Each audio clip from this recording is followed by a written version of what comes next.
Hey, fellow explorers of the Economy Archive. Today we're talking about the fall of Rome, but not the version you heard in school. Most people imagine barbarians storming the gates, crumbling legions, or emperors being poisoned in marble palaces.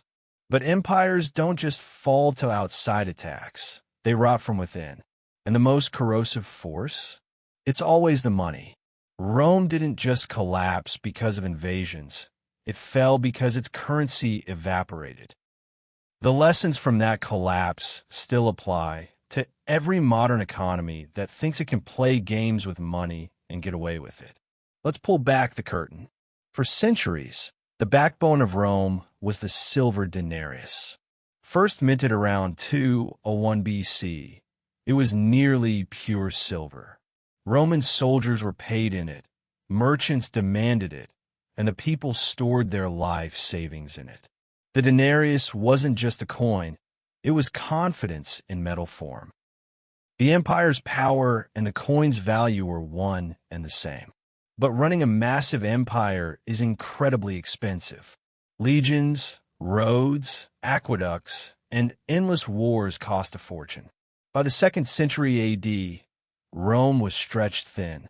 Tax revenues couldn't keep up with military spending. So, the emperors turned to an old, dangerous trick, debasement. The numbers tell the story.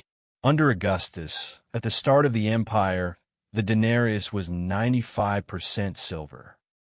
By the early 3rd century under Caracalla, it dropped to 50%. By the reign of Gallienus in the mid-200s, the silver content was less than 5%. What was once a solid silver coin became a bronze disc with a thin silver wash. The people didn't just see the difference, they felt it. The result? Inflation. Prices didn't rise, the money simply died. A measure of wheat that once cost 1 denarius suddenly cost dozens. This was an abstract theory, it destroyed lives. Soldiers demanded higher pay, merchants stopped accepting the fake coins, and the economy reverted to bartering.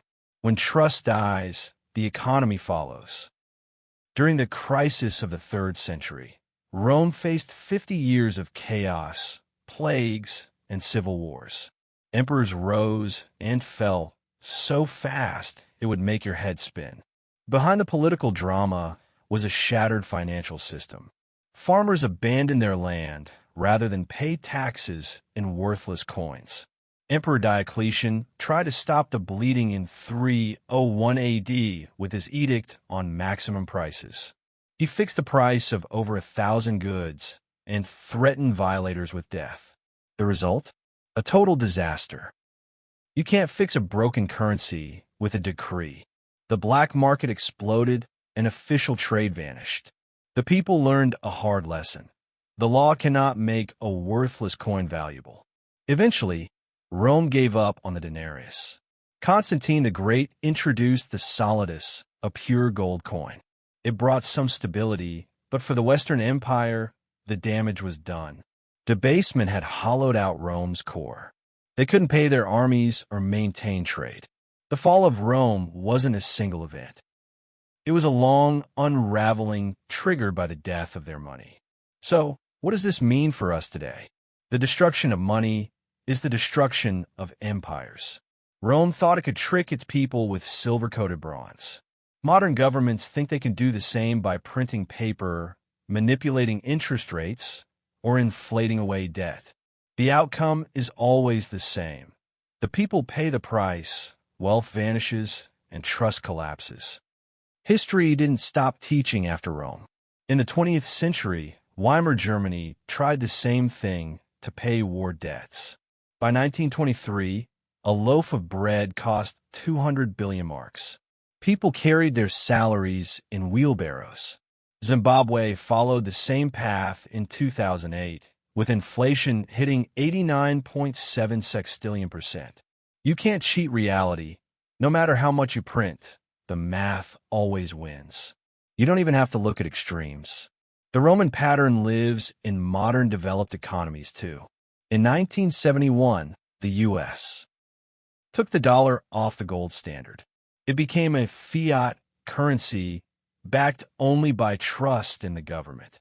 Since then, debts have ballooned and purchasing power has eroded. A $1,971 bought what takes over $6 to buy today. The bills look the same, but the value has been hollowed out. Governments mask inflation as growth.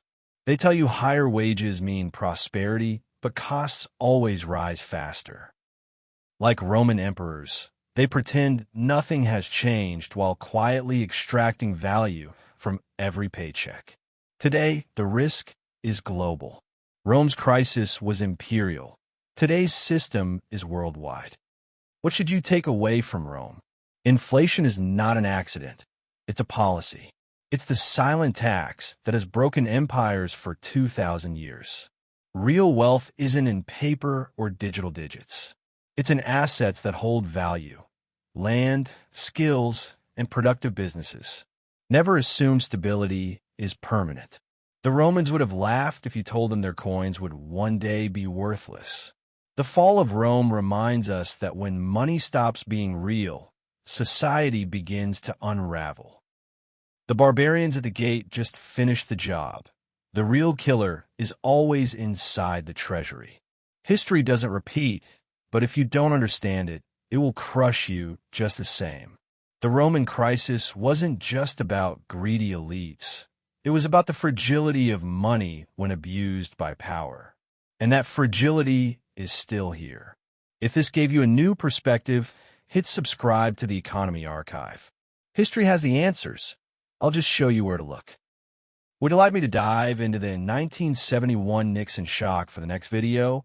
Or should we look at how the Medici family invented modern banking power?